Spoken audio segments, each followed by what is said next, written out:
Sir ನನಗೇನೋ ಆದರೆ big boss camera ಮುಂದೆ ನೋಡಿದಾಗ ನನಗೆ ಲಾಸ್ಟ್ ಬೆಂಚ್ ಸ್ಟೂಡೆಂಟ್ಸ್ ಅಂತ ಎಲ್ಲೂ ಅನಿಸಿಲ್ಲ. ಎಲ್ಲ ಫಸ್ಟ್ ಬೆಂಚ್ ಸ್ಟೂಡೆಂಟ್ಸ್ ಥರ Big Boss 1 Big Boss 2 Big Boss. ನಾನು ರಜತ್ ಅವ್ರಿಗೆ ಕೇಳಿದಾಗ ಅವರು ಹೇಳ್ತಾಯಿದ್ರು, ಹೌದು ನಾವು 3 ಜನ ಒಟ್ಟಿಗೆ ಹೋಗ್ತಿದ್ವಿ ಅಂತ. ಹೇಳಿ ಸರ್, ಅದು ಯಾಕೆ ಯಾವಾಗಲೂ ಕ್ಯಾಮ್ರಾ ಮುಂದೆ ಹೋಗಿ 3 ಜನ ಎಷ್ಟೇ ಕಿತ್ತಾಡಿದ್ರು, ಏನೇ ಕೋಪ ಇದ್ರು ಓಕೆ ಬಿಗ್ ಬಾಸ್ ಹತ್ರ ಹೋಗ್ಬೇಕನ್ನೋದು ಫುಲ್, ಅದು ಮಂಜಣ್ಣನೂ ಸೇರಿಸ್ಕೊಂಡು ಹೋಗ್ತಾ ಇದ್ರಿ. ಹೇಳಿ ಅದು ಹೇಗಿತ್ತು ಅಂತ? ಅದೊಂದು ವಿಷಯ ಇಲ್ಲಿ ಹೇಳ್ಬೋದೋ ಹೇಳ್ಬಾರ್ದೋ ಗೊತ್ತಿಲ್ಲ. ಬಟ್ ಸೊ ಸಿಗರೇಟ್ ನಮಗೆ ಕೊಡ್ತಾ ಇದ್ದಿದ್ದೆ ಇದು ಬೇಗ ಖಾಲಿಯಾಗಿ ಹೋಗ್ಬಿಡೋದು. 24 ಅವರ್ಸ್ ಅದನ್ನು ಕಾಪಾಡ್ಕೋಬೇಕಾಗಿತ್ತು. ಆಚೆ ಇದ್ದಾಗ ತುಂಬ ಜಾಸ್ತಿ ಮಾಡ್ತಿದ್ವಿ, ಅಲ್ಲೋದಾಗ ಕಡಿಮೆ. ಎಲ್ಲೋ ಬೇಕು ಅಂತ ಅನ್ನಿಸ್ದಾಗ ಬಿಗ್ ಬಾಸ್ ಕಳಿಸ್ತಿರ್ಲಿಲ್ಲ ನಮಗೆ. ಎಷ್ಟೇ ರಿಕ್ವೆಸ್ಟ್ ಮಾಡ್ಕೊಂಡ್ರು ಕಳಿಸ್ತಿರಲಿಲ್ಲ. ಒಂದು ಅಕೇಶನ್ ಯಾವುದೋ ಇದ್ದಾಗ ನ್ಯೂ ಇಯರಲ್ಲಿ ಅನ್ಕೊತೀನಿ, ನ್ಯೂ ಇಯರಲ್ಲಿ ಸಂಕ್ರಾಂತಿಲಿ ಬಂದಿತ್ತು ಅಷ್ಟೇ, ಬಿಟ್ಟರೆ ಇನ್ನೆಲ್ಲೂ ಬಂದಿರಲ್ಲ ನಮಗೆ. ಸೊ ಅಕೇಶನ್ ಅಲ್ವಾ ಬಿಗ್ ಬಾಸ್, ಪ್ಲೀಸ್ ಕಳಿಸ್ಕೊಡಿ ಅಂತ ಅಂದ್ಬಿಟ್ಟು ತುಂಬ ಒಬಿಡಿಯಂಟ್ ಸ್ಟೂಡೆಂಟ್ಸ್ಗಳ ಥರ ಆ ಟೈಮಲ್ಲಿ ಮಾತ್ರ ಹೋಗಿ ಕೇಳ್ಕೊಂಡಿದ್ದಿದೆ. ಆ್ಯಂಡ್ ಇಟ್ ವರ್ಕ್ಡ್, ಎಲ್ಲೋ ವರ್ಕ್ ಆಯಿತು. 3 ಜನ ಕೇಳ್ಕೊಂಡಿದ್ದು ಬಂತು ನಮಗೆ. ಆಮೇಲೆ ಮಂಜಣ್ಣ ಅಂದರೆ ಫ್ಯಾನ್ಸ್ ಮೀಟ್ ಆದಾಗ ಕೂಡ ನೀವು ಹೇಳಿದ್ರಿ, ನಾನು ಮಂಜಣ್ಣ ಸಾಯಂಕಾಲ ಒಂದು ದಮ್ ಹೊಡ್ಕೊಂಡು ಮಾತಾಡಿ ಎಲ್ಲ ಸೆಟ್ ಮಾಡ್ಕೊಂಡ್ಬಿಡ್ತೀವಿ ಅಂತ. ನಿಜ ಕೇಳ್ತಾ ಇದ್ರ ಸರ್ ಅವರು? ಅಂದರೆ ಇಲ್ಲ ಆ ಮೊಮೆಂಟಿಗೆ ಮಾತ್ರ ಹ್ಞೂ ಮಗ ಅಂದ್ಬಿಟ್ಟು ಮತ್ತೆ ಅದೇ ಮಾಡ್ತಾರೆ? ಕರೆಕ್ಟ್ ಹೂ ಮಗ ಅಂದ್ಬಿಟ್ಟು ಹಂಗೆ ಮಾಡೋರು. But is A good person. ಅವ್ರ ಆಟ ಆಗಿತ್ತು ಅಷ್ಟೇ ಅದು. ಆ್ಯಂಡ್ ಒಬ್ಬ ಸ್ಟ್ರಾಂಗ್ ಕಂಟೆಸ್ಟೆಂಟ್ ಜೊತೆಗೆ ಹೆಂಗೆ ಆಡಬೇಕು ಅವ್ರು ಹಂಗೆ ಆಡಿದ್ರು. ಅದನ್ನು ನಾವು ತಪ್ಪು ಅಂತ ಹೇಳೋಕ್ಕೆ ಆಗಲ್ಲ. ಆ ಮನೆಯಲ್ಲಿ ಯಾರು ಹೆಂಗಿದ್ರು ಅನ್ನೋದು ಅವ್ರ ಸ್ಟ್ರಾಟಜಿ ಆಗಿರುತ್ತೆ, ಅವ್ರ ಗೇಮ್ ಪ್ಲ್ಯಾನ್ ಆಗಿರುತ್ತೆ. ಅದ್ರಲ್ಲಿ ಮಂಜಣ್ಣಂದು ಒಂದಷ್ಟೇ.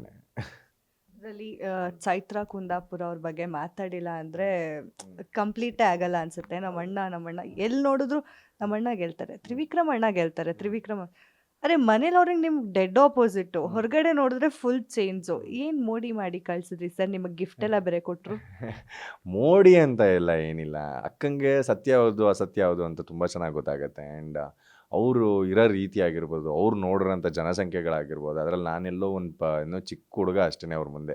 ಅವ್ರು ನೋಡಿರೋ ಜನಕ್ಕೆಲ್ಲ ಕಂಪೇರ್ ಮಾಡಿದ್ರೆ ಆ ವ್ಯಕ್ತಿತ್ವ ಅವ್ರಿಗೆ ನನ್ನ ವ್ಯಕ್ತಿತ್ವ ತುಂಬ ಚೆನ್ನಾಗಿ ಅರ್ಥ ಆಗಿತ್ತು, ನಾನೇನು ಅಂತ ತುಂಬ ಚೆನ್ನಾಗಿ ಅರ್ಥ ಆಗಿತ್ತು. ಆ್ಯಂಡ್ ಮನೇಲಿ ಇವನೊಬ್ಬ ಸ್ಟ್ರಾಂಗ್ ಕಂಟೆಸ್ಟೆಂಟ್ ಅನ್ನೋದು ತುಂಬ ಚೆನ್ನಾಗಿ ಅರ್ಥ ಆಗಿತ್ತು.